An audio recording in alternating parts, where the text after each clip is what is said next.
Everyone talks about surviving cancer, but what about surviving after cancer? The fear, the grief, the confusion, even survivor's remorse.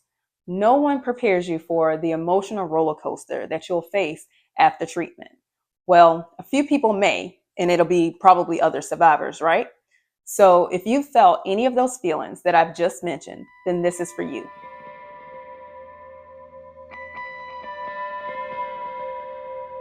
Hi, everyone. Welcome back to my channel. If you're new here, I'm Zacobia, and I wear many hats, many titles.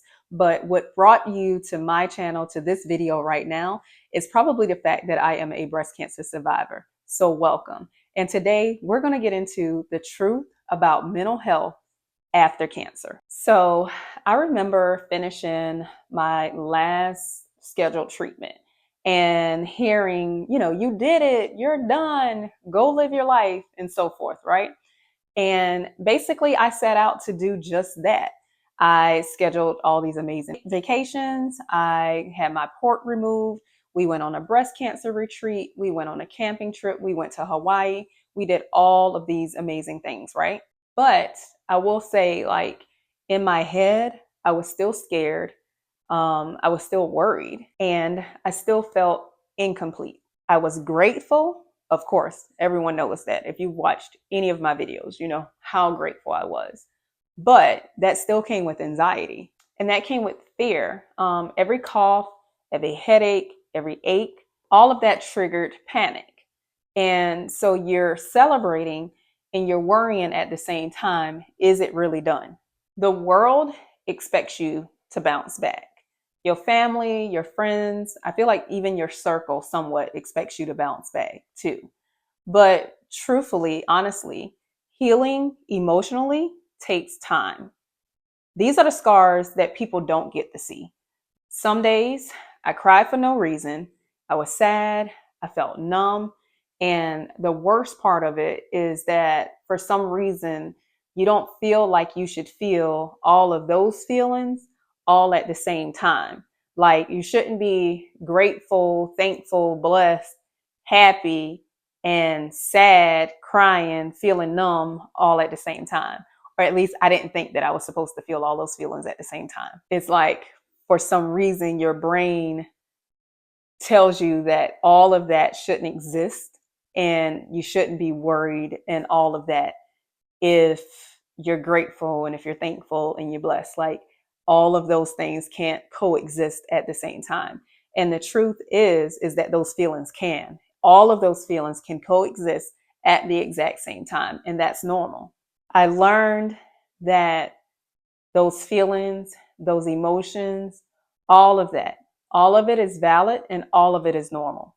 Many survivors experience anxiety, depression, PTSD. Heck, I even realized I had PTSD when I went for an appointment with the OBGYN. I shared this experience in another video, a previous video a couple years ago, where I had gone into my OBGYN for my yearly appointment and did not know that I had PTSD until I got in there in that moment. And all of those feelings hit me at once. So no, it's not all in your head if that's what you're thinking. You are feeling all of those feelings, and that is your brain trying to process trauma. You've been through trauma. Breast cancer or any type of cancer diagnosis it's trauma. So if you're still watching, you're probably wondering, what's the key takeaway? What was the main thing that I learned? What helped me the most was naming my emotions and acknowledging them and that I was feeling them. A very beautiful woman of God, Dr. Jackie Green, has a conference that she hosts every year, the Permission Conference. And one of the things, although I haven't gone yet, I have not attended, would love to, and I need to, honestly.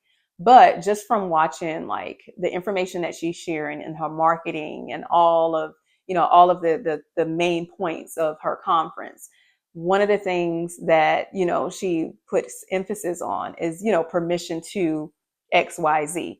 And so as you're going through these emotions and these feelings, I had to learn and I had to give myself permission to feel everything that I was feeling. I had to give myself permission to feel sad. I had to give myself permission to feel mad, to feel aggravated, to wonder why me, to feel confused. I had to give myself permission to feel whatever I was feeling, whenever I was feeling it, and not have any judgment about it. Like, not judge myself. Who cares what anybody else thought? I was doing the most judging of myself because I didn't think that I was supposed to have those feelings. So saying out loud, I feel scared today, and knowing that that was okay to feel that feeling, whatever I was feeling in that moment, in that day, that was okay. So that is where I found the ultimate peace, in being able to vocally say and acknowledge and have peace about whatever it was that I was feeling. So that's the first step.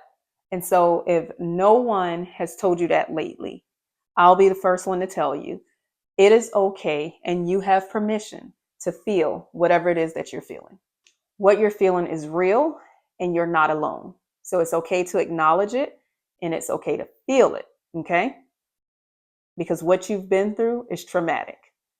You've been through trauma, and your brain has to process it. And it's a process to get through it. So in the next video, we'll talk about how I reset my mindset and how I started rebuilding my mind and rebuilding the strength of it. And like I said, it is okay. I'm giving you permission to feel those feelings that you're feeling. But what I want you to know is that it's not okay to stay there. You can't stay in those feelings.